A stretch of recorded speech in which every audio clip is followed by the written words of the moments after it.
সম্প্রতি কওমি মাদ্রাসার এক ছাত্র নাকি মধ্যাকর্ষ শক্তি থেকে বিদ্যুৎ তৈরি করেছেন। বাংলা ভিশন এটা নিয়ে নিউজ করেছে, পুরো ভাইরাল বাংলাদেশে। আর উনি বারবার একটা কথা বলেছেন যে কোরআন থেকে উনি তথ্য নিয়ে এই বিদ্যুৎ উৎপাদন করছেন মধ্যাকর্ষ শক্তি ব্যবহার করে, বা যাই হোক বৈজ্ঞানিক কোনো রুলস বা কোনো নিয়ম নীতি ফলো করে।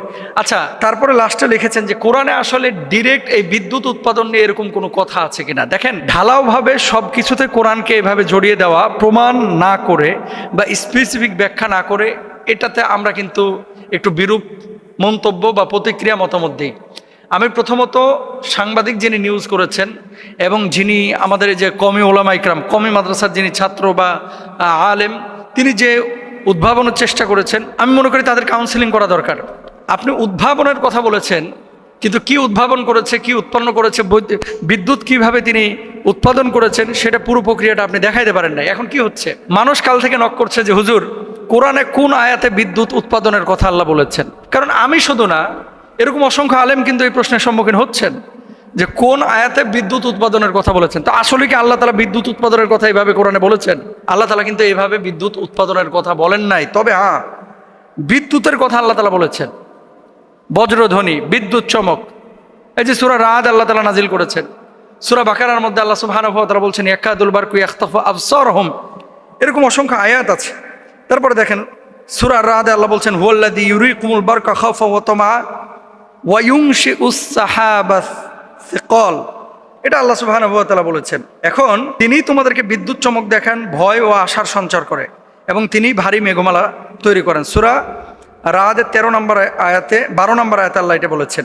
এরপরে 13 নম্বর আয়াতে বলছেন কি ওয়ায়ুরসিলুস সাওয়াইকা ফায়ুসিবু বিহা মাইয়াশা, আর তিনি বজ্রপাত প্রেরণ করেন অতঃপর যাকে ইচ্ছা তা দ্বারা আঘাত করেন।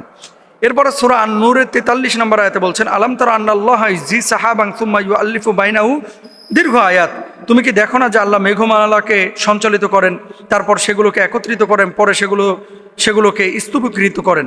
এখন কথা হচ্ছে বিদ্যুৎ কিভাবে তৈরি হয়। বিদ্যুৎ তৈরি হয় যে প্রক্রিয়ায়, আপনারা যারা সায়েন্সের স্টুডেন্ট আপনারা পড়েছেন, আমি নিজেও সায়েন্সের স্টুডেন্ট ছিলাম যখন মাদ্রাসায় পড়তাম, দাখিল আলেম দিয়েছিলাম।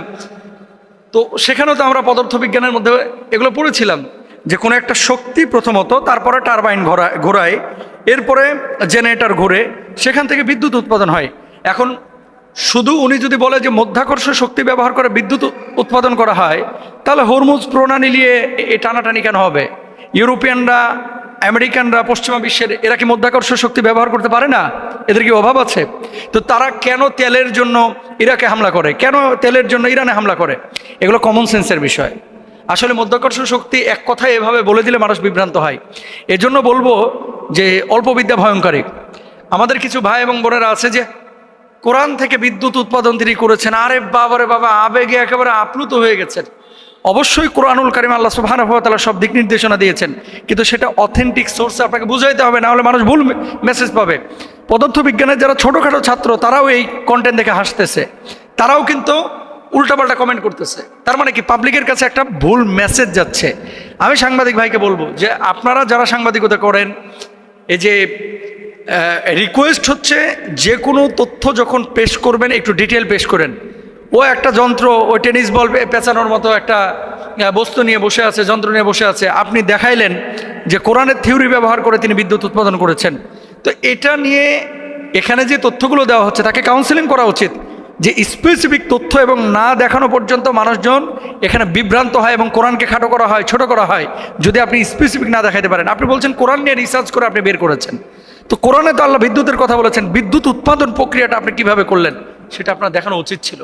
এর জন্য আমি বলবো সব কিছু ইসলামের সাথে, সব কিছু কোরআনের সাথে, সব কিছু শরীয়তের সাথে মিলানোর আগে একটু যাচাই বাছাই করতে হবে, একটু প্রেজেন্টেশনটা সুন্দর হতে হবে, না হলে অমুসলিমরা ইসলামকে খাটো করবে।